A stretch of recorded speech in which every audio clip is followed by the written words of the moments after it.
Mais um apontamento para a escola dominical de 19 de abril de 2020, o slide 32 com o tema Jesus e a predestinação.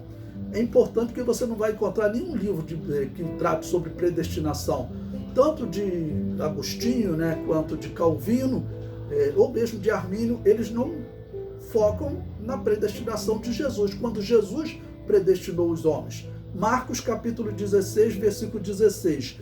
Quem crer e for batizado será salvo. Ou seja, Jesus está predestinando, traçando um destino antecipado. Lembre-se da palavra prorizo, tá bom? Decidir antecipadamente. Jesus está decidindo antecipadamente salvação para quem crer e for batizado. A questão da predestinação é simples.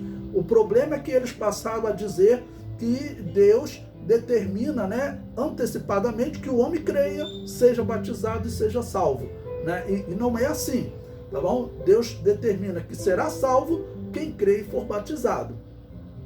Mas quem não crê será condenado. Também, eles acreditam que Deus determina que um não creia e seja condenado. Mas não é assim que Jesus está dizendo. Jesus está decidindo antecipadamente que será condenado aquele que não crer, aquele que não tiver atitude de crer. Então eu coloquei um comentário aí embaixo. Olha, Deus não decreta as ações dos homens. Deus decreta resultados para as ações dos homens. Deus não predestina as ações dos homens. Deus predestina resultados para as ações dos homens. Fazendo isso, né, vamos dizer, o homem estará totalmente livre desse erro de interpretação que, eu repito, nasceu na Babilônia apocalíptica.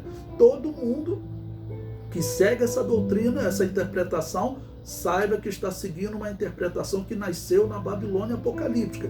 Tanto que eles não dizem que o Império Romano gerou a Babilônia apocalíptica. Vamos lembrar que o Império Romano é a besta, o quarto animal de Daniel capítulo 7, que gera a Babilônia apocalíptica. Mas no conceito deles, não. O imperador Constantino teria fundado uma igreja verdadeira. Nunca foi a igreja verdadeira. A Igreja Católica sempre foi uma instituição política organizada, né, por Constantino para tentar, vamos dizer, ganhar mais um grupo dentro do Império Romano, que eram os cristãos. Não conseguiu ganhar porque os cristãos não são tão facilmente enganados. No slide 33, eu coloquei uma pergunta. O salvo pode desviar-se? Por que coloquei essa pergunta? Porque é uma das questões que envolvem exatamente a predestinação incondicional. Se Deus determinou que uns creiam e determinou que outros sejam incrédulos, vamos dizer, aquele que Deus determinou que creia, ele nunca vai se desviar, ele vai ser salvo de qualquer maneira. E aquele que Deus determinou que seja incrédulo, ele nunca vai crer.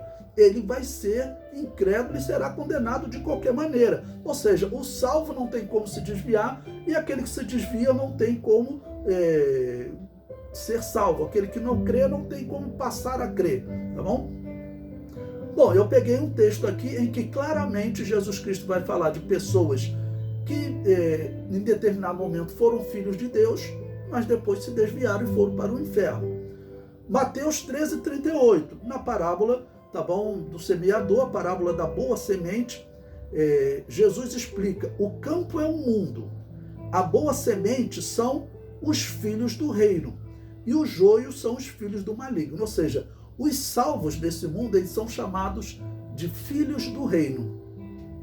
Será que os filhos do reino podem se desviar? Aí você veja o próprio Jesus falando em Mateus capítulo 8, versículos 11 e 12. Mas eu vos digo que muitos virão do Oriente e do Ocidente e assentar-se-ão à mesa com Abraão, Isaque e Jacó no reino dos céus. Versículo 12.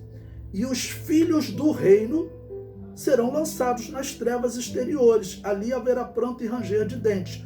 Por quê? Porque os filhos do reino, nesse caso, eram os judeus. Os judeus se desviaram. Eles eram filhos do reino, tá bom? Mas se desviaram. Então vão para o inferno. E gentios, pessoas que virão do Oriente e do Ocidente, vão assentar-se na mesa com Abraão, Isaque e Jacó.